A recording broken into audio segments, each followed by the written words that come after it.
안녕하십니까? 진리와 지혜를 나누는 시간입니다. 오늘 우리는 구약 성경의 한 인물, 바로 요나 예언자의 이야기를 통해 우리 신앙의 깊은 본질을 탐구해 보고자 합니다. 때로 우리는 선교의 성공을 얼마나 많은 군중이 모였는가로 판단하려 합니다. 하지만 진정한 성공의 척도는 어쩌면 그 자리에 함께한 어린아이들의 순수한 눈빛에 있을지도 모릅니다. 어제의 제대 주위에도 그리고 오늘 아침 이곳에도 그 작고 소중한 영혼들이 함께하고 있었습니다. 한 아이는 새벽 2시에 일어나 저를 위해 건포도빵을 구워주기까지 했습니다. 새벽 2시에 일어나 빵을 굽는 그 마음보다 더 큰 사랑이 어디 있겠습니까? 오늘 복음과 독서에서 여러분은 요나 이야기의 일부를 들으셨을 겁니다. 하지만 그것이 이야기의 전부는 아닙니다. 이제 제가 여러분께 요나 이야기의 전체를 들려드리고 그 안에 담긴 깊은 교훈을 함께 나누고자 합니다. 이야기에 귀 기울이시는 모든 분들께 하느님의 평화와 은총이 함께하기를 기도합니다. 만약 이 이야기가 여러분의 마음에 울림을 준다면 좋아요와 구독을 통해 더 많은 이들에게 이 은혜의 말씀이 퍼져나갈 수 있도록 힘을 보태주시길 부탁드립니다. 여러분의 작은 동참이 이 채널을 통해 하느님의 사랑을 전하는 큰 힘이 됩니다. 요나는 12소 예언서 중 한 명으로 기록된 인물입니다. 어느 날 하느님께서 그에게 사악한 도시 니네베로 가서 회개를 선포하라는 명령을 내리셨습니다. 하지만 요나는 주저했습니다. 그는 전형적인 유대인이었고 그에게 하느님은 오직 이스라엘의 하느님이었습니다. 이방 민족, 저 사악한 니네베 사람들을 위해 왜 자신이 가야 하는가?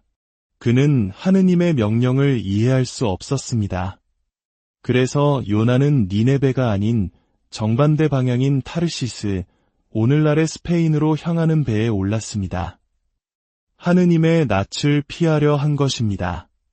그러나 그가 탄 배가 바다로 나아가자 하느님께서는 거대한 폭풍을 일으키셨습니다.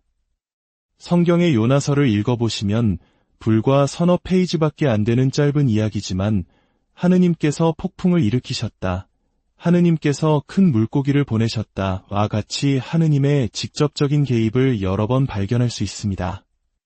배에 탄 이교도 선원들은 미신을 믿는 이들이었습니다. 그들은 이 재앙의 원인이 누구에게 있는지 알아내기 위해 제비를 뽑았습니다. 아마도 긴 나뭇가지와 짧은 나뭇가지를 사용했겠죠. 그리고 모두가 예상했듯 가장 짧은 제비는 요나가 뽑았습니다. 요나는 모든 것을 실토했습니다. 그렇소. 하느님께서 나에게 이방인들에게 가서 말씀을 전하라고 하셨지만 내가 거부했소. 이 폭풍은 바로 나 때문이요. 여기서 우리는 중요한 진리를 발견합니다. 한 사람의 실패가 수많은 사람의 실패를 불러올 수 있듯 한 사람의 구원이 수많은 사람을 구원으로 이끌 수 있다는 것입니다. 구약에서 한 사람이 바빌론의 외투를 훔쳤을 때 여호수아는 그 죄 때문에 전투에서 패배했습니다. 결국 요나는 거친 파도 속으로 던져졌고 하느님께서 예비하신 거대한 물고기가 그를 삼켰습니다. 성경은 그것이 고래라고 명시하지는 않지만 어쨌든 아주 큰 물고기였습니다. 어떤 선생님이 아이들에게 요나 이야기를 들려주고 물었습니다. 이 이야기에서 어떤 교훈을 얻었니? 그러자 한 꼬마가 대답했습니다. 사람은 고래를 아프게 만든다는 교훈을 얻었어요. 우스갯소리지만 요나는 실제로 사흘 밤낮을 물고기 뱃속에서 지내게 됩니다. 한 번은 제가 한 대학에서 강연을 마친 뒤 한 학생이 제게 물었습니다. 요나가 어떻게 고래 뱃속에서 사흘이나 살아있을 수 있었죠? 제가 대답했습니다. 나도 전혀 모르겠네. 하지만 천국에 가면 요나에게 직접 물어보겠네. 학생이 다시 물었습니다. 만약 요나가 그곳에 없다면요? 제가 말했죠. 그럼 자네가 물어보게나. 물고기 뱃속에서 요나는 처절한 기도를 바쳤고 마침내 물고기는 그를 무트로 토해냈습니다. 그러자 하느님의 명령이 다시 그에게 내렸습니다. 가서 니네베 성읍의 회개를 선포하여라. 여기까지가 여러분이 보통 듣는 이야기입니다. 요나의 선포에 니네베의 왕과 백성들은 실제로 회개하고 보속을 행했습니다. 하지만 이 이야기의 정말로 흥미로운 부분은 여기서부터 시작됩니다. 바로 많은 이들이 놓치는 부분입니다. 요나는 사실 니네베 사람들이 멸망하기를 바랐습니다. 하느님께서는 만일 그들이 회개하지 않으면 멸망시킬 것이라고 말씀하셨습니다. 요나는 혹시라도 그들이 정말로 회개해서 하느님의 용서를 받게 되면 자신이 거짓 예언자로 낙인 찍힐까 봐 두려웠던 것입니다. 그래서 그는 니네베가 내려다 보이는 언덕에 올라가 앉았습니다. 뜨거운 태양이 그의 머리를 내리쬐었습니다. 그때 하느님께서 작은 아주까리 나무 한 그루를 자라게 하셨고 그 넓은 잎사귀가 요나에게 시원한 그늘을 만들어 주었습니다.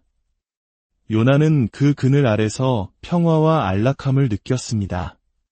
하지만 다음 날 하느님께서는 작은 벌레 한 마리를 보내 그 나무를 갉아먹게 하셨고 나무는 곧 시들어 버렸습니다. 다시금 뜨거운 햇볕에 노출된 요나는 분노하며 불평했습니다. 그때 하느님께서 그에게 말씀하셨습니다.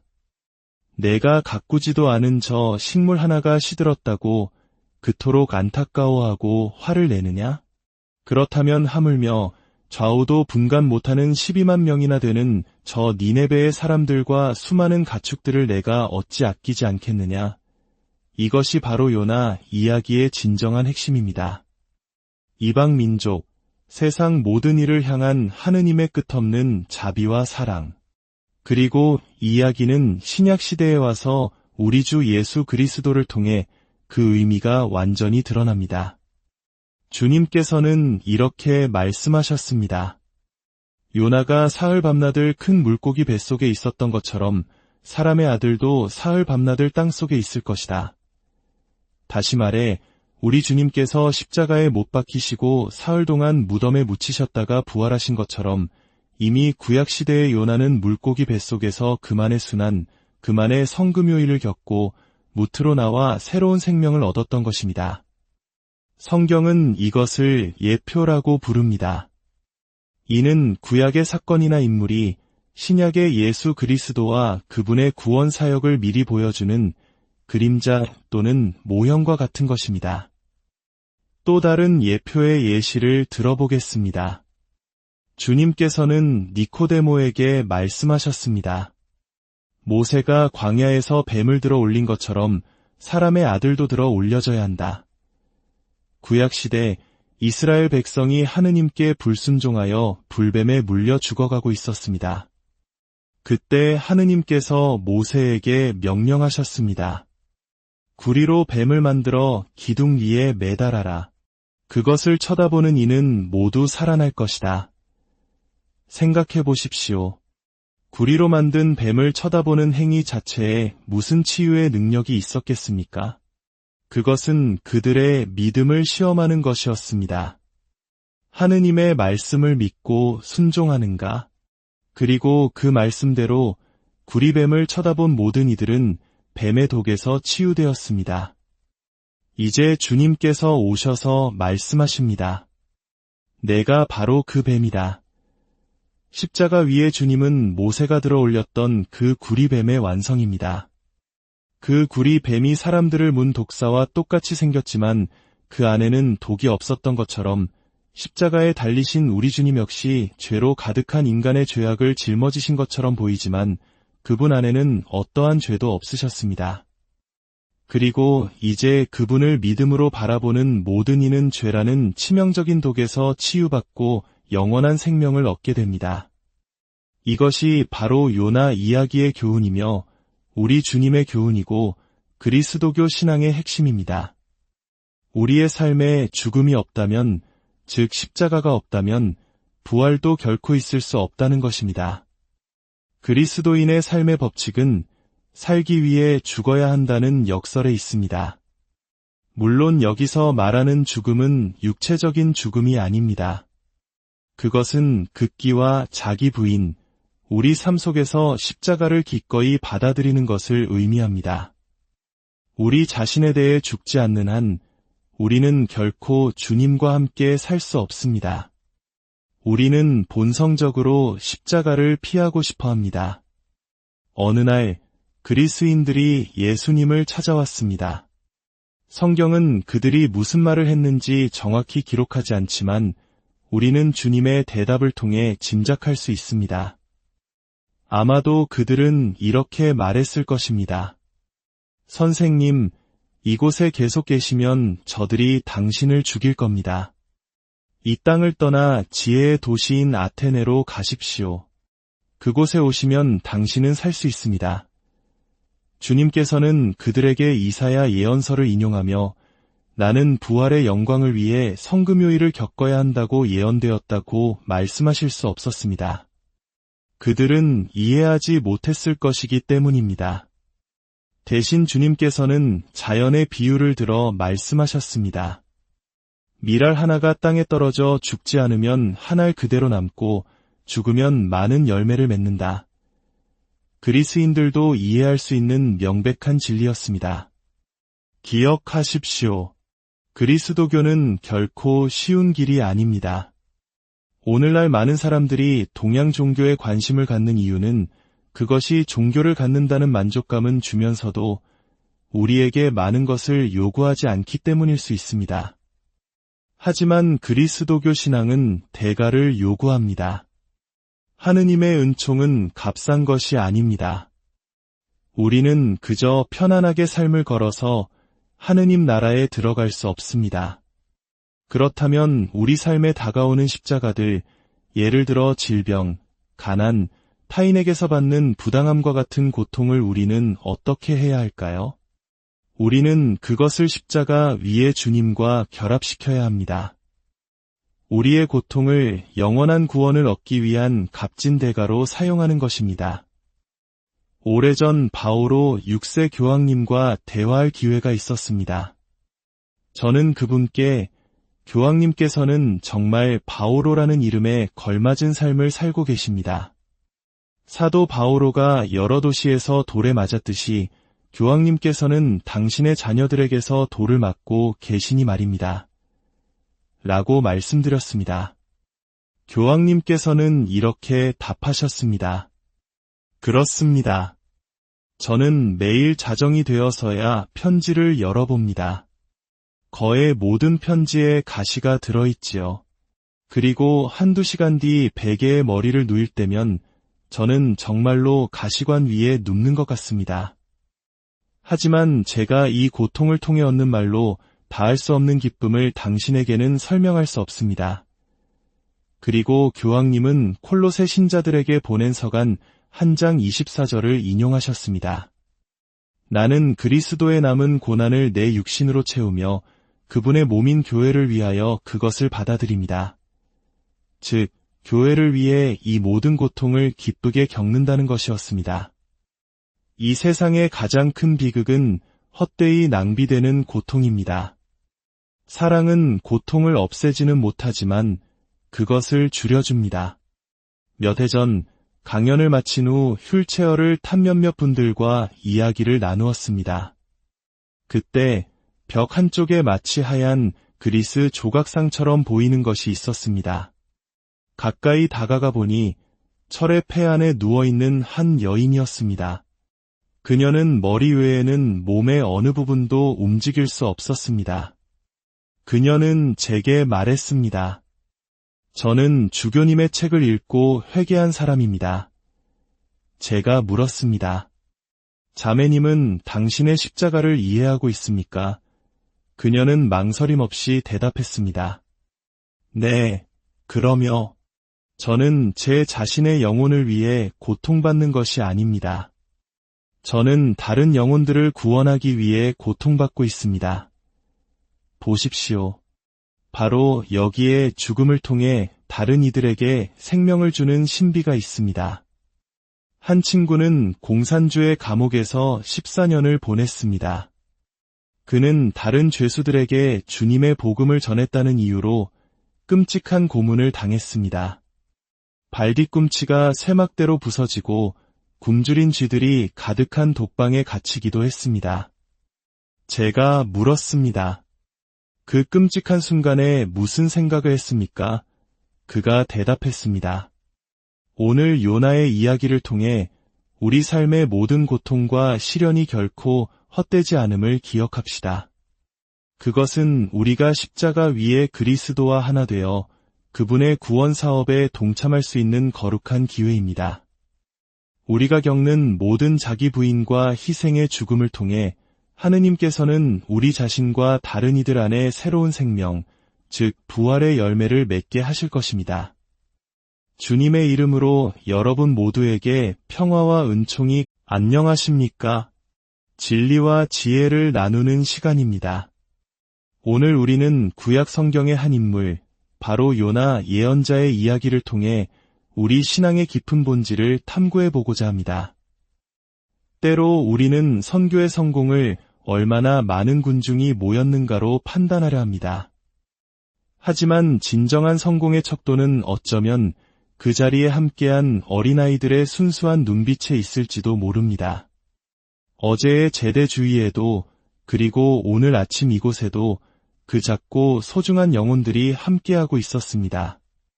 한 아이는 새벽 2시에 일어나 저를 위해 건포도 빵을 구워주기까지 했습니다. 새벽 2시에 일어나 빵을 굽는 그 마음보다 더 큰 사랑이 어디 있겠습니까? 오늘 복음과 독서에서 여러분은 요나 이야기의 일부를 들으셨을 겁니다. 하지만 그것이 이야기의 전부는 아닙니다. 이제 제가 여러분께 요나 이야기의 전체를 들려드리고 그 안에 담긴 깊은 교훈을 함께 나누고자 합니다. 이야기에 귀 기울이시는 모든 분들께 하느님의 평화와 은총이 함께하기를 기도합니다. 만약 이 이야기가 여러분의 마음에 울림을 준다면 좋아요와 구독을 통해 더 많은 이들에게 이 은혜의 말씀이 퍼져나갈 수 있도록 힘을 보태주시길 부탁드립니다. 여러분의 작은 동참이 이 채널을 통해 하느님의 사랑을 전하는 큰 힘이 됩니다. 요나는 12소 예언서 중 한 명으로 기록된 인물입니다. 어느 날 하느님께서 그에게 사악한 도시 니네베로 가서 회개를 선포하라는 명령을 내리셨습니다. 하지만 요나는 주저했습니다. 그는 전형적인 유대인이었고 그에게 하느님은 오직 이스라엘의 하느님이었습니다. 이방 민족, 저 사악한 니네베 사람들을 위해 왜 자신이 가야 하는가? 그는 하느님의 명령을 이해할 수 없었습니다.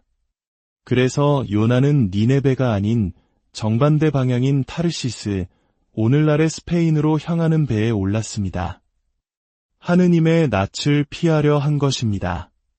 그러나 그가 탄 배가 바다로 나아가자 하느님께서는 거대한 폭풍을 일으키셨습니다.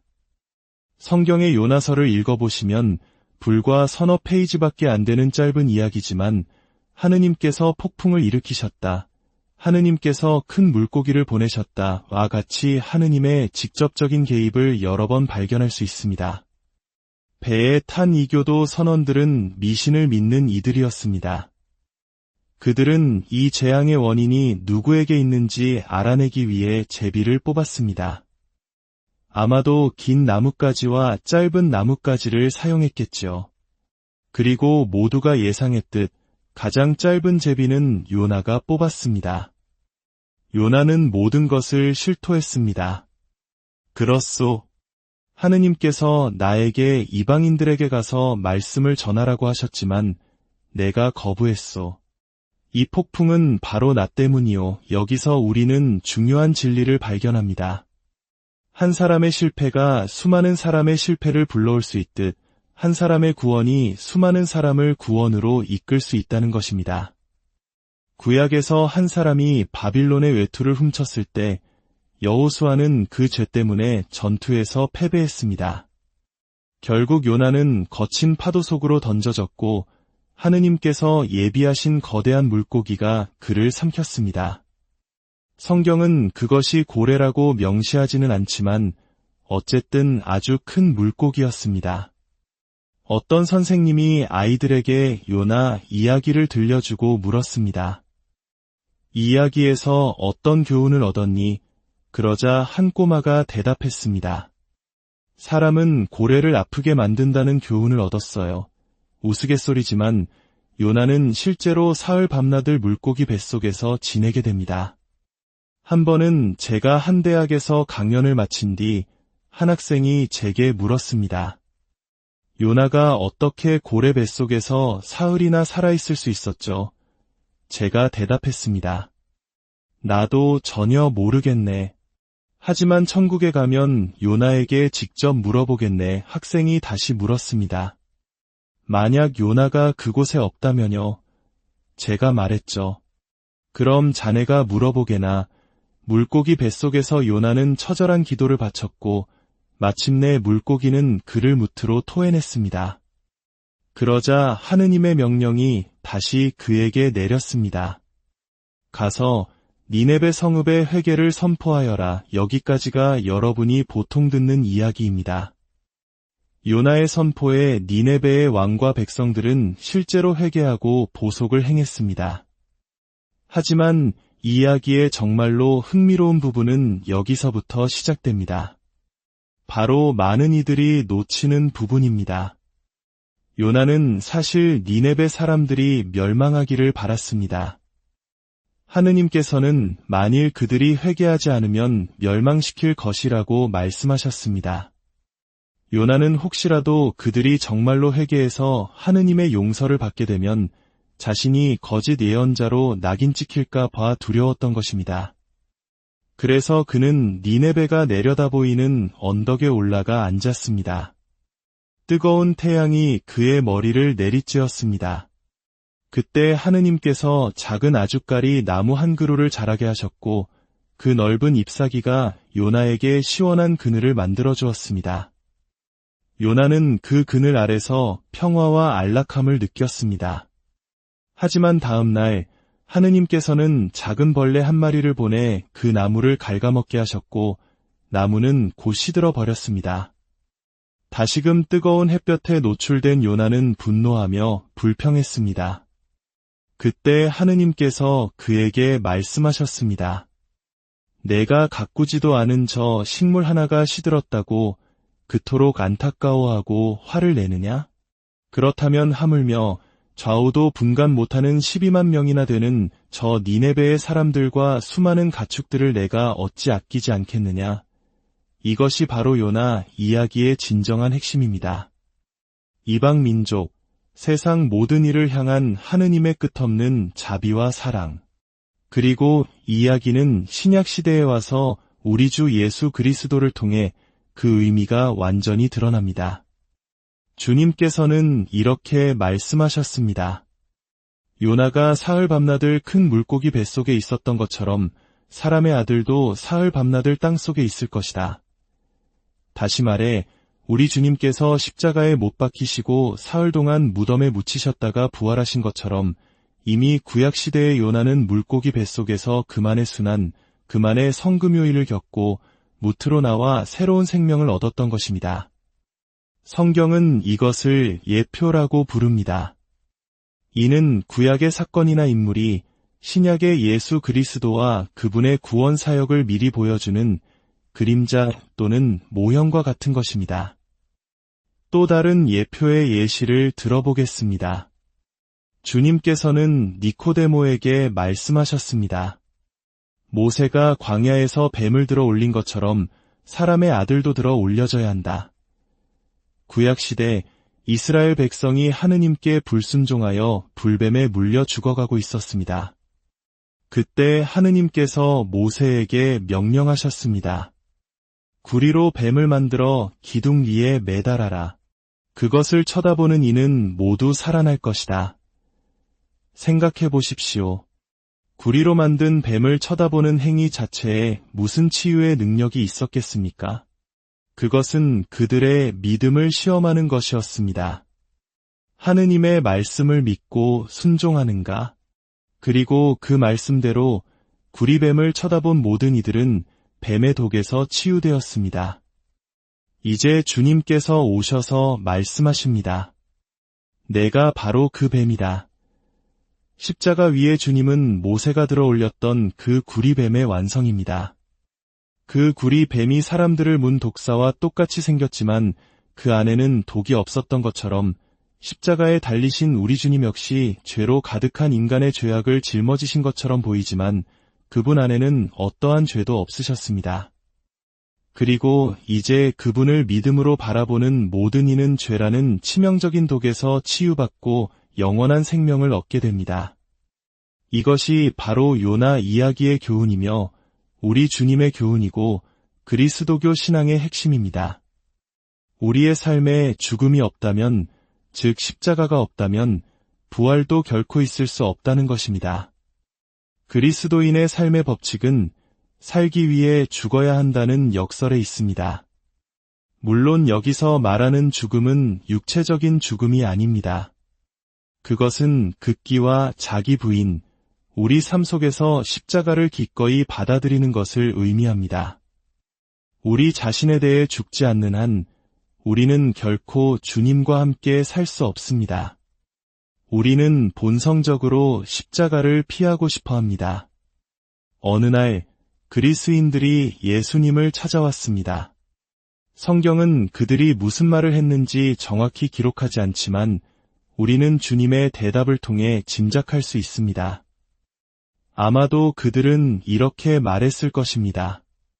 선생님, 이곳에 계속 계시면 저들이 당신을 죽일 겁니다. 이 땅을 떠나 지혜의 도시인 아테네로 가십시오. 그곳에 오시면 당신은 살 수 있습니다. 주님께서는 그들에게 이사야 예언서를 인용하며 나는 부활의 영광을 위해 성금요일을 겪어야 한다고 예언되었다고 말씀하실 수 없었습니다. 그들은 이해하지 못했을 것이기 때문입니다. 대신 주님께서는 자연의 비유를 들어 말씀하셨습니다. 밀알 하나가 땅에 떨어져 죽지 않으면 한 알 그대로 남고 죽으면 많은 열매를 맺는다. 그리스인들도 이해할 수 있는 명백한 진리였습니다. 기억하십시오. 그리스도교는 결코 쉬운 길이 아닙니다. 오늘날 많은 사람들이 동양 종교에 관심을 갖는 이유는 그것이 종교를 갖는다는 만족감은 주면서도 우리에게 많은 것을 요구하지 않기 때문일 수 있습니다.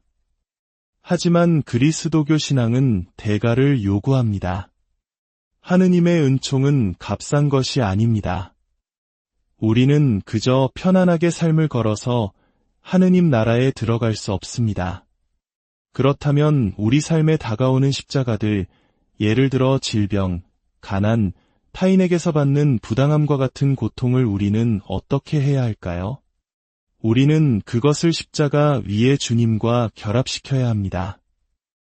우리의 고통을 영원한 구원을 얻기 위한 값진 대가로 사용하는 것입니다. 오래전 바오로 6세 교황님과 대화할 기회가 있었습니다. 저는 그분께 교황님께서는 정말 바오로라는 이름에 걸맞은 삶을 살고 계십니다. 사도 바오로가 여러 도시에서 돌에 맞았듯이 교황님께서는 당신의 자녀들에게서 돌을 맞고 계시니 말입니다. 라고 말씀드렸습니다. 교황님께서는 이렇게 답하셨습니다. 그렇습니다. 저는 매일 자정이 되어서야 편지를 열어봅니다. 거의 모든 편지에 가시가 들어있지요. 그리고 한두 시간 뒤 베개에 머리를 누일 때면 저는 정말로 가시관 위에 눕는 것 같습니다. 하지만 제가 이 고통을 통해 얻는 말로 다할 수 없는 기쁨을 당신에게는 설명할 수 없습니다. 그리고 교황님은 콜로새 신자들에게 보낸 서간 한 장 24절을 인용하셨습니다.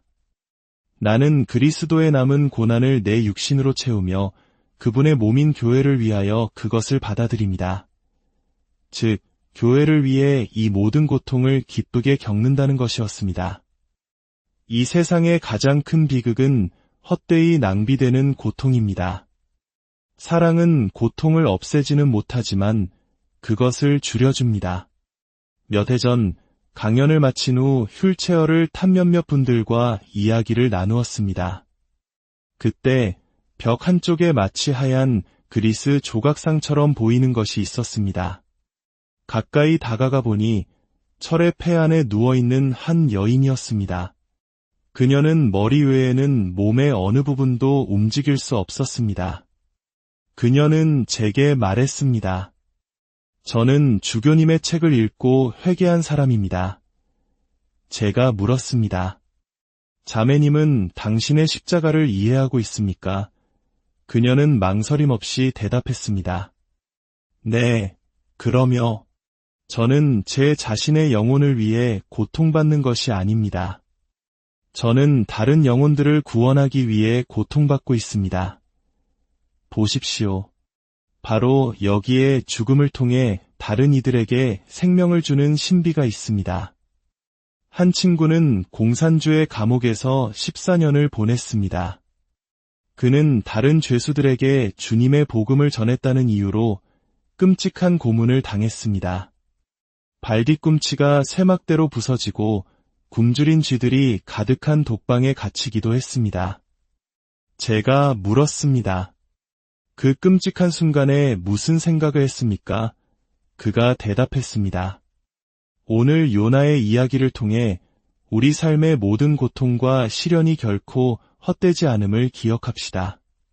그것은 우리가 십자가 위에 그리스도와 하나 되어 그분의 구원 사업에 동참할 수 있는 거룩한 기회입니다. 우리가 겪는 모든 자기 부인과 희생의 죽음을 통해 하느님께서는 우리 자신과 다른 이들 안에 새로운 생명, 즉 부활의 열매를 맺게 하실 것입니다. 주님의 이름으로 여러분 모두에게 평화와 은총이 안녕하십니까? 진리와 지혜를 나누는 시간입니다. 오늘 우리는 구약 성경의 한 인물, 바로 요나 예언자의 이야기를 통해 우리 신앙의 깊은 본질을 탐구해보고자 합니다. 때로 우리는 선교의 성공을 얼마나 많은 군중이 모였는가로 판단하려 합니다. 하지만 진정한 성공의 척도는 어쩌면 그 자리에 함께한 어린아이들의 순수한 눈빛에 있을지도 모릅니다. 어제의 제대 주위에도 그리고 오늘 아침 이곳에도 그 작고 소중한 영혼들이 함께하고 있었습니다. 한 아이는 새벽 2시에 일어나 저를 위해 건포도 빵을 구워주기까지 했습니다. 새벽 2시에 일어나 빵을 굽는 그 마음보다 더 큰 사랑이 어디 있겠습니까? 오늘 복음과 독서에서 여러분은 요나 이야기의 일부를 들으셨을 겁니다. 하지만 그것이 이야기의 전부는 아닙니다. 이제 제가 여러분께 요나 이야기의 전체를 들려드리고 그 안에 담긴 깊은 교훈을 함께 나누고자 합니다. 이야기에 귀 기울이시는 모든 분들께 하느님의 평화와 은총이 함께하기를 기도합니다. 만약 이 이야기가 여러분의 마음에 울림을 준다면 좋아요와 구독을 통해 더 많은 이들에게 이 은혜의 말씀이 퍼져나갈 수 있도록 힘을 보태주시길 부탁드립니다. 여러분의 작은 동참이 이 채널을 통해 하느님의 사랑을 전하는 큰 힘이 됩니다. 요나는 12소 예언서 중 한 명으로 기록된 인물입니다. 어느 날 하느님께서 그에게 사악한 도시 니네베로 가서 회개를 선포하라는 명령을 내리셨습니다. 하지만 요나는 주저했습니다. 그는 전형적인 유대인이었고 그에게 하느님은 오직 이스라엘의 하느님이었습니다. 이방 민족, 저 사악한 니네베 사람들을 위해 왜 자신이 가야 하는가? 그는 하느님의 명령을 이해할 수 없었습니다. 그래서 요나는 니네베가 아닌 정반대 방향인 타르시스, 오늘날의 스페인으로 향하는 배에 올랐습니다. 하느님의 낯을 피하려 한 것입니다. 그러나 그가 탄 배가 바다로 나아가자 하느님께서는 거대한 폭풍을 일으키셨습니다. 성경의 요나서를 읽어보시면 불과 서너 페이지밖에 안 되는 짧은 이야기지만 하느님께서 폭풍을 일으키셨다, 하느님께서 큰 물고기를 보내셨다와 같이 하느님의 직접적인 개입을 여러 번 발견할 수 있습니다. 배에 탄 이교도 선원들은 미신을 믿는 이들이었습니다. 그들은 이 재앙의 원인이 누구에게 있는지 알아내기 위해 제비를 뽑았습니다. 아마도 긴 나뭇가지와 짧은 나뭇가지를 사용했겠지요. 그리고 모두가 예상했듯 가장 짧은 제비는 요나가 뽑았습니다. 요나는 모든 것을 실토했습니다. 그렇소. 하느님께서 나에게 이방인들에게 가서 말씀을 전하라고 하셨지만 내가 거부했소. 이 폭풍은 바로 나 때문이요. 여기서 우리는 중요한 진리를 발견합니다. 한 사람의 실패가 수많은 사람의 실패를 불러올 수 있듯 한 사람의 구원이 수많은 사람을 구원으로 이끌 수 있다는 것입니다. 구약에서 한 사람이 바빌론의 외투를 훔쳤을 때 여호수아는 그 죄 때문에 전투에서 패배했습니다. 결국 요나는 거친 파도 속으로 던져졌고 하느님께서 예비하신 거대한 물고기가 그를 삼켰습니다. 성경은 그것이 고래라고 명시하지는 않지만 어쨌든 아주 큰 물고기였습니다. 어떤 선생님이 아이들에게 요나 이야기를 들려주고 물었습니다. 이 이야기에서 어떤 교훈을 얻었니? 그러자 한 꼬마가 대답했습니다. 사람은 고래를 아프게 만든다는 교훈을 얻었어요. 우스갯소리지만 요나는 실제로 사흘 밤낮을 물고기 뱃속에서 지내게 됩니다. 한 번은 제가 한 대학에서 강연을 마친 뒤 한 학생이 제게 물었습니다. 요나가 어떻게 고래 뱃속에서 사흘이나 살아있을 수 있었죠? 제가 대답했습니다. 나도 전혀 모르겠네.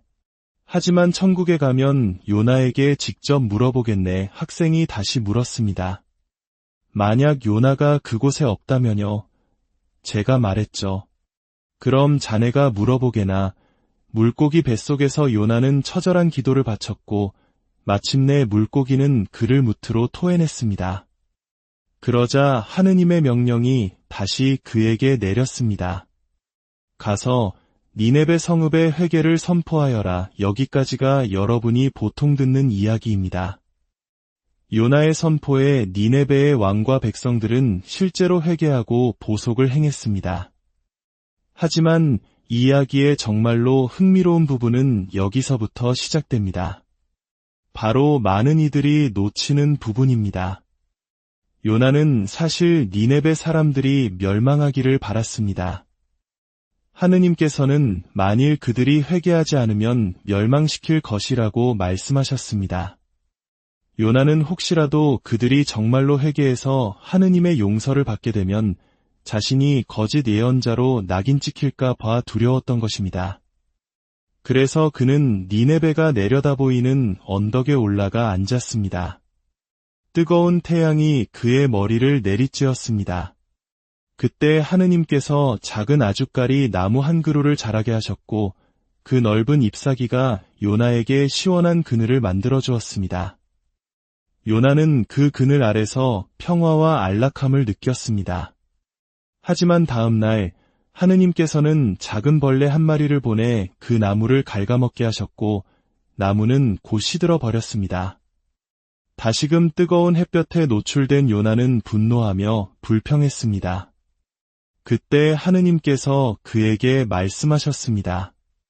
내가 가꾸지도 않은 저 식물 하나가 시들었다고 그토록 안타까워하고 화를 내느냐? 그렇다면 하물며 좌우도 분간 못하는 12만 명이나 되는 저 니네베의 사람들과 수많은 가축들을 내가 어찌 아끼지 않겠느냐? 이것이 바로 요나 이야기의 진정한 핵심입니다. 이방 민족, 세상 모든 일을 향한 하느님의 끝없는 자비와 사랑. 그리고 이 이야기는 신약 시대에 와서 우리 주 예수 그리스도를 통해 그 의미가 완전히 드러납니다. 주님께서는 이렇게 말씀하셨습니다. 요나가 사흘 밤낮을 큰 물고기 뱃속에 있었던 것처럼 사람의 아들도 사흘 밤낮을 땅속에 있을 것이다. 다시 말해 우리 주님께서 십자가에 못 박히시고 사흘 동안 무덤에 묻히셨다가 부활하신 것처럼 이미 구약시대의 요나는 물고기 뱃속에서 그만의 순환, 그만의 성금요일을 겪고 무트로 나와 새로운 생명을 얻었던 것입니다. 성경은 이것을 예표라고 부릅니다. 이는 구약의 사건이나 인물이 신약의 예수 그리스도와 그분의 구원 사역을 미리 보여주는 그림자 또는 모형과 같은 것입니다. 또 다른 예표의 예시를 들어보겠습니다. 주님께서는 니코데모에게 말씀하셨습니다. 모세가 광야에서 뱀을 들어 올린 것처럼 사람의 아들도 들어 올려져야 한다. 구약시대 이스라엘 백성이 하느님께 불순종하여 불뱀에 물려 죽어가고 있었습니다. 그때 하느님께서 모세에게 명령하셨습니다. 구리로 뱀을 만들어 기둥 위에 매달아라. 그것을 쳐다보는 이는 모두 살아날 것이다. 생각해 보십시오. 구리로 만든 뱀을 쳐다보는 행위 자체에 무슨 치유의 능력이 있었겠습니까? 그것은 그들의 믿음을 시험하는 것이었습니다. 하느님의 말씀을 믿고 순종하는가? 그리고 그 말씀대로 구리뱀을 쳐다본 모든 이들은 뱀의 독에서 치유되었습니다. 이제 주님께서 오셔서 말씀하십니다. 내가 바로 그 뱀이다. 십자가 위에 주님은 모세가 들어 올렸던 그 구리뱀의 완성입니다. 그 구리뱀이 사람들을 문 독사와 똑같이 생겼지만 그 안에는 독이 없었던 것처럼 십자가에 달리신 우리 주님 역시 죄로 가득한 인간의 죄악을 짊어지신 것처럼 보이지만 그분 안에는 어떠한 죄도 없으셨습니다. 그리고 이제 그분을 믿음으로 바라보는 모든 이는 죄라는 치명적인 독에서 치유받고 영원한 생명을 얻게 됩니다. 이것이 바로 요나 이야기의 교훈이며 우리 주님의 교훈이고 그리스도교 신앙의 핵심입니다. 우리의 삶에 죽음이 없다면, 즉 십자가가 없다면 부활도 결코 있을 수 없다는 것입니다. 그리스도인의 삶의 법칙은 살기 위해 죽어야 한다는 역설에 있습니다. 물론 여기서 말하는 죽음은 육체적인 죽음이 아닙니다. 그것은 극기와 자기 부인, 우리 삶 속에서 십자가를 기꺼이 받아들이는 것을 의미합니다. 우리 자신에 대해 죽지 않는 한 우리는 결코 주님과 함께 살 수 없습니다. 우리는 본성적으로 십자가를 피하고 싶어 합니다. 어느 날 그리스인들이 예수님을 찾아왔습니다. 성경은 그들이 무슨 말을 했는지 정확히 기록하지 않지만 우리는 주님의 대답을 통해 짐작할 수 있습니다. 아마도 그들은 이렇게 말했을 것입니다. 선생님, 이곳에 계속 계시면 저들이 당신을 죽일 겁니다. 이 땅을 떠나 지혜의 도시인 아테네로 가십시오. 그곳에 오시면 당신은 살 수 있습니다. 주님께서는 그들에게 이사야 예언서를 인용하며 나는 부활의 영광을 위해 성금요일을 겪어야 한다고 예언되었다고 말씀하실 수 없었습니다. 그들은 이해하지 못했을 것이기 때문입니다. 대신 주님께서는 자연의 비유를 들어 말씀하셨습니다. 밀알 하나가 땅에 떨어져 죽지 않으면 한 알 그대로 남고 죽으면 많은 열매를 맺는다. 그리스인들도 이해할 수 있는 명백한 진리였습니다. 기억하십시오. 그리스도교는 결코 쉬운 길이 아닙니다. 오늘날 많은 사람들이 동양 종교에 관심을 갖는 이유는 그것이 종교를 갖는다는 만족감은 주면서도 우리에게 많은 것을 요구하지 않기 때문일 수 있습니다. 하지만 그리스도교 신앙은 대가를 요구합니다. 하느님의 은총은 값싼 것이 아닙니다. 우리는 그저 편안하게 삶을 걸어서 하느님 나라에 들어갈 수 없습니다. 그렇다면 우리 삶에 다가오는 십자가들, 예를 들어 질병, 가난, 타인에게서 받는 부당함과 같은 고통을 우리는 어떻게 해야 할까요? 우리는 그것을 십자가 위에 주님과 결합시켜야 합니다. 우리의 고통을 영원한 구원을 얻기 위한 값진 대가로 사용하는 것입니다.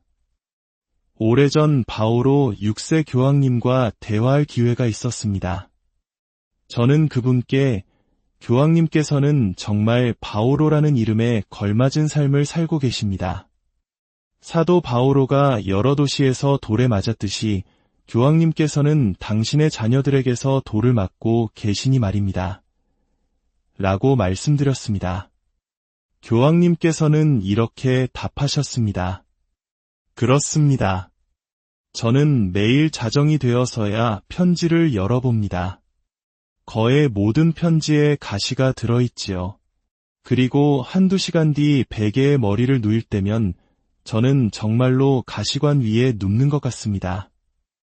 하지만 제가 이 고통을 통해 얻는 말로 다할 수 없는 기쁨을 당신에게는 설명할 수 없습니다. 그리고 교황님은 콜로세 신자들에게 보낸 서간 한 장 24절을 인용하셨습니다. 나는 그리스도의 남은 고난을 내 육신으로 채우며 그분의 몸인 교회를 위하여 그것을 받아들입니다. 즉, 교회를 위해 이 모든 고통을 기쁘게 겪는다는 것이었습니다. 이 세상의 가장 큰 비극은 헛되이 낭비되는 고통입니다. 사랑은 고통을 없애지는 못하지만 그것을 줄여줍니다. 몇 해 전 강연을 마친 후 휠체어를 탄 몇몇 분들과 이야기를 나누었습니다. 그때 벽 한쪽에 마치 하얀 그리스 조각상처럼 보이는 것이 있었습니다. 가까이 다가가 보니 철의 폐 안에 누워있는 한 여인이었습니다. 그녀는 머리 외에는 몸의 어느 부분도 움직일 수 없었습니다. 그녀는 제게 말했습니다. 저는 주교님의 책을 읽고 회개한 사람입니다. 제가 물었습니다. 자매님은 당신의 십자가를 이해하고 있습니까? 그녀는 망설임 없이 대답했습니다. 네, 그러며 저는 제 자신의 영혼을 위해 고통받는 것이 아닙니다. 저는 다른 영혼들을 구원하기 위해 고통받고 있습니다. 보십시오. 바로 여기에 죽음을 통해 다른 이들에게 생명을 주는 신비가 있습니다. 한 친구는 공산주의 감옥에서 14년을 보냈습니다. 그는 다른 죄수들에게 주님의 복음을 전했다는 이유로 끔찍한 고문을 당했습니다. 발뒤꿈치가 쇠막대로 부서지고 굶주린 쥐들이 가득한 독방에 갇히기도 했습니다. 제가 물었습니다. 그 끔찍한 순간에 무슨 생각을 했습니까? 그가 대답했습니다. 오늘 요나의 이야기를 통해 우리 삶의 모든 고통과 시련이 결코 헛되지 않음을 기억합시다. 그것은 우리가 십자가 위에 그리스도와 하나 되어 그분의 구원 사업에 동참할 수 있는 거룩한 기회입니다. 우리가 겪는 모든 자기 부인과 희생의 죽음을 통해 하느님께서는 우리 자신과 다른 이들 안에 새로운 생명, 즉 부활의 열매를 맺게 하실 것입니다. 주님의 이름으로 여러분 모두에게 평화와 은총이 안녕하십니까? 진리와 지혜를 나누는 시간입니다. 오늘 우리는 구약 성경의 한 인물, 바로 요나 예언자의 이야기를 통해 우리 신앙의 깊은 본질을 탐구해보고자 합니다. 때로 우리는 선교의 성공을 얼마나 많은 군중이 모였는가로 판단하려 합니다. 하지만 진정한 성공의 척도는 어쩌면 그 자리에 함께한 어린아이들의 순수한 눈빛에 있을지도 모릅니다. 어제의 제대 주위에도 그리고 오늘 아침 이곳에도 그 작고 소중한 영혼들이 함께하고 있었습니다. 한 아이는 새벽 2시에 일어나 저를 위해 건포도 빵을 구워주기까지 했습니다. 새벽 2시에 일어나 빵을 굽는 그 마음보다 더 큰 사랑이 어디 있겠습니까? 오늘 복음과 독서에서 여러분은 요나 이야기의 일부를 들으셨을 겁니다. 하지만 그것이 이야기의 전부는 아닙니다. 이제 제가 여러분께 요나 이야기의 전체를 들려드리고 그 안에 담긴 깊은 교훈을 함께 나누고자 합니다. 이야기에 귀 기울이시는 모든 분들께 하느님의 평화와 은총이 함께하기를 기도합니다. 만약 이 이야기가 여러분의 마음에 울림을 준다면 좋아요와 구독을 통해 더 많은 이들에게 이 은혜의 말씀이 퍼져나갈 수 있도록 힘을 보태주시길 부탁드립니다. 여러분의 작은 동참이 이 채널을 통해 하느님의 사랑을 전하는 큰 힘이 됩니다. 요나는 12소 예언서 중 한 명으로 기록된 인물입니다. 어느 날 하느님께서 그에게 사악한 도시 니네베로 가서 회개를 선포하라는 명령을 내리셨습니다. 하지만 요나는 주저했습니다. 그는 전형적인 유대인이었고 그에게 하느님은 오직 이스라엘의 하느님이었습니다. 이방 민족, 저 사악한 니네베 사람들을 위해 왜 자신이 가야 하는가? 그는 하느님의 명령을 이해할 수 없었습니다. 그래서 요나는 니네베가 아닌 정반대 방향인 타르시스, 오늘날의 스페인으로 향하는 배에 올랐습니다. 하느님의 낯을 피하려 한 것입니다. 그러나 그가 탄 배가 바다로 나아가자 하느님께서는 거대한 폭풍을 일으키셨습니다. 성경의 요나서를 읽어보시면 불과 서너 페이지밖에 안 되는 짧은 이야기지만 하느님께서 폭풍을 일으키셨다, 하느님께서 큰 물고기를 보내셨다와 같이 하느님의 직접적인 개입을 여러 번 발견할 수 있습니다. 배에 탄 이교도 선원들은 미신을 믿는 이들이었습니다. 그들은 이 재앙의 원인이 누구에게 있는지 알아내기 위해 제비를 뽑았습니다. 아마도 긴 나뭇가지와 짧은 나뭇가지를 사용했겠죠. 그리고 모두가 예상했듯 가장 짧은 제비는 요나가 뽑았습니다. 요나는 모든 것을 실토했습니다. 그렇소. 하느님께서 나에게 이방인들에게 가서 말씀을 전하라고 하셨지만 내가 거부했소. 이 폭풍은 바로 나 때문이요. 여기서 우리는 중요한 진리를 발견합니다. 한 사람의 실패가 수많은 사람의 실패를 불러올 수 있듯 한 사람의 구원이 수많은 사람을 구원으로 이끌 수 있다는 것입니다. 구약에서 한 사람이 바빌론의 외투를 훔쳤을 때 여호수아는 그 죄 때문에 전투에서 패배했습니다. 결국 요나는 거친 파도 속으로 던져졌고 하느님께서 예비하신 거대한 물고기가 그를 삼켰습니다. 성경은 그것이 고래라고 명시하지는 않지만 어쨌든 아주 큰 물고기였습니다. 어떤 선생님이 아이들에게 요나 이야기를 들려주고 물었습니다. 이 이야기에서 어떤 교훈을 얻었니? 그러자 한 꼬마가 대답했습니다. 사람은 고래를 아프게 만든다는 교훈을 얻었어요. 우스갯소리지만 요나는 실제로 사흘 밤낮을 물고기 뱃속에서 지내게 됩니다. 한 번은 제가 한 대학에서 강연을 마친 뒤 한 학생이 제게 물었습니다. 요나가 어떻게 고래 뱃속에서 사흘이나 살아있을 수 있었죠? 제가 대답했습니다. 나도 전혀 모르겠네. 하지만 천국에 가면 요나에게 직접 물어보겠네. 학생이 다시 물었습니다. 만약 요나가 그곳에 없다면요? 제가 말했죠. 그럼 자네가 물어보게나. 물고기 뱃속에서 요나는 처절한 기도를 바쳤고 마침내 물고기는 그를 무트로 토해냈습니다. 그러자 하느님의 명령이 다시 그에게 내렸습니다. 가서 니네베 성읍의 회개를 선포하여라. 여기까지가 여러분이 보통 듣는 이야기입니다. 요나의 선포에 니네베의 왕과 백성들은 실제로 회개하고 보속을 행했습니다. 하지만 이 이야기의 정말로 흥미로운 부분은 여기서부터 시작됩니다. 바로 많은 이들이 놓치는 부분입니다. 요나는 사실 니네베 사람들이 멸망하기를 바랐습니다. 하느님께서는 만일 그들이 회개하지 않으면 멸망시킬 것이라고 말씀하셨습니다. 요나는 혹시라도 그들이 정말로 회개해서 하느님의 용서를 받게 되면 자신이 거짓 예언자로 낙인 찍힐까 봐 두려웠던 것입니다.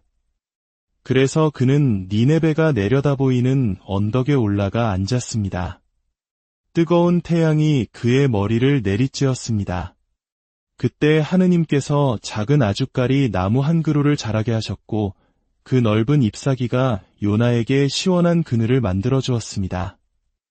요나는 그 그늘 아래서 평화와 안락함을 느꼈습니다. 하지만 다음 날 하느님께서는 작은 벌레 한 마리를 보내 그 나무를 갉아먹게 하셨고 나무는 곧 시들어 버렸습니다. 다시금 뜨거운 햇볕에 노출된 요나는 분노하며 불평했습니다. 그때 하느님께서 그에게 말씀하셨습니다. 내가 가꾸지도 않은 저 식물 하나가 시들었다고 그토록 안타까워하고 화를 내느냐? 그렇다면 하물며 좌우도 분간 못하는 12만 명이나 되는 저 니네베의 사람들과 수많은 가축들을 내가 어찌 아끼지 않겠느냐? 이것이 바로 요나 이야기의 진정한 핵심입니다. 이방 민족, 세상 모든 일을 향한 하느님의 끝없는 자비와 사랑. 그리고 이 이야기는 신약 시대에 와서 우리 주 예수 그리스도를 통해 그 의미가 완전히 드러납니다. 주님께서는 이렇게 말씀하셨습니다. 요나가 사흘 밤낮을 큰 물고기 뱃속에 있었던 것처럼 사람의 아들도 사흘 밤낮을 땅속에 있을 것이다. 다시 말해 우리 주님께서 십자가에 못 박히시고 사흘 동안 무덤에 묻히셨다가 부활하신 것처럼 이미 구약시대의 요나는 물고기 뱃속에서 그만의 순환, 그만의 성금요일을 겪고 무트로 나와 새로운 생명을 얻었던 것입니다. 성경은 이것을 예표라고 부릅니다. 이는 구약의 사건이나 인물이 신약의 예수 그리스도와 그분의 구원 사역을 미리 보여주는 그림자 또는 모형과 같은 것입니다. 또 다른 예표의 예시를 들어보겠습니다. 주님께서는 니코데모에게 말씀하셨습니다. 모세가 광야에서 뱀을 들어 올린 것처럼 사람의 아들도 들어 올려져야 한다. 구약시대 이스라엘 백성이 하느님께 불순종하여 불뱀에 물려 죽어가고 있었습니다. 그때 하느님께서 모세에게 명령하셨습니다. 구리로 뱀을 만들어 기둥 위에 매달아라. 그것을 쳐다보는 이는 모두 살아날 것이다. 생각해 보십시오. 구리로 만든 뱀을 쳐다보는 행위 자체에 무슨 치유의 능력이 있었겠습니까? 그것은 그들의 믿음을 시험하는 것이었습니다. 하느님의 말씀을 믿고 순종하는가? 그리고 그 말씀대로 구리뱀을 쳐다본 모든 이들은 뱀의 독에서 치유되었습니다. 이제 주님께서 오셔서 말씀하십니다. 내가 바로 그 뱀이다. 십자가 위에 주님은 모세가 들어 올렸던 그 구리뱀의 완성입니다. 그 구리뱀이 사람들을 문 독사와 똑같이 생겼지만 그 안에는 독이 없었던 것처럼 십자가에 달리신 우리 주님 역시 죄로 가득한 인간의 죄악을 짊어지신 것처럼 보이지만 그분 안에는 어떠한 죄도 없으셨습니다. 그리고 이제 그분을 믿음으로 바라보는 모든 이는 죄라는 치명적인 독에서 치유받고 영원한 생명을 얻게 됩니다. 이것이 바로 요나 이야기의 교훈이며 우리 주님의 교훈이고 그리스도교 신앙의 핵심입니다. 우리의 삶에 죽음이 없다면, 즉 십자가가 없다면 부활도 결코 있을 수 없다는 것입니다. 그리스도인의 삶의 법칙은 살기 위해 죽어야 한다는 역설에 있습니다. 물론 여기서 말하는 죽음은 육체적인 죽음이 아닙니다. 그것은 극기와 자기 부인, 우리 삶 속에서 십자가를 기꺼이 받아들이는 것을 의미합니다. 우리 자신에 대해 죽지 않는 한 우리는 결코 주님과 함께 살 수 없습니다. 우리는 본성적으로 십자가를 피하고 싶어 합니다. 어느 날 그리스인들이 예수님을 찾아왔습니다. 성경은 그들이 무슨 말을 했는지 정확히 기록하지 않지만 우리는 주님의 대답을 통해 짐작할 수 있습니다. 아마도 그들은 이렇게 말했을 것입니다. 선생님, 이곳에 계속 계시면 저들이 당신을 죽일 겁니다. 이 땅을 떠나 지혜의 도시인 아테네로 가십시오. 그곳에 오시면 당신은 살 수 있습니다. 주님께서는 그들에게 이사야 예언서를 인용하며 나는 부활의 영광을 위해 성금요일을 겪어야 한다고 예언되었다고 말씀하실 수 없었습니다. 그들은 이해하지 못했을 것이기 때문입니다. 대신 주님께서는 자연의 비유를 들어 말씀하셨습니다. 밀알 하나가 땅에 떨어져 죽지 않으면 한 알 그대로 남고 죽으면 많은 열매를 맺는다. 그리스인들도 이해할 수 있는 명백한 진리였습니다. 기억하십시오. 그리스도교는 결코 쉬운 길이 아닙니다. 오늘날 많은 사람들이 동양 종교에 관심을 갖는 이유는 그것이 종교를 갖는다는 만족감은 주면서도 우리에게 많은 것을 요구하지 않기 때문일 수 있습니다. 하지만 그리스도교 신앙은 대가를 요구합니다. 하느님의 은총은 값싼 것이 아닙니다. 우리는 그저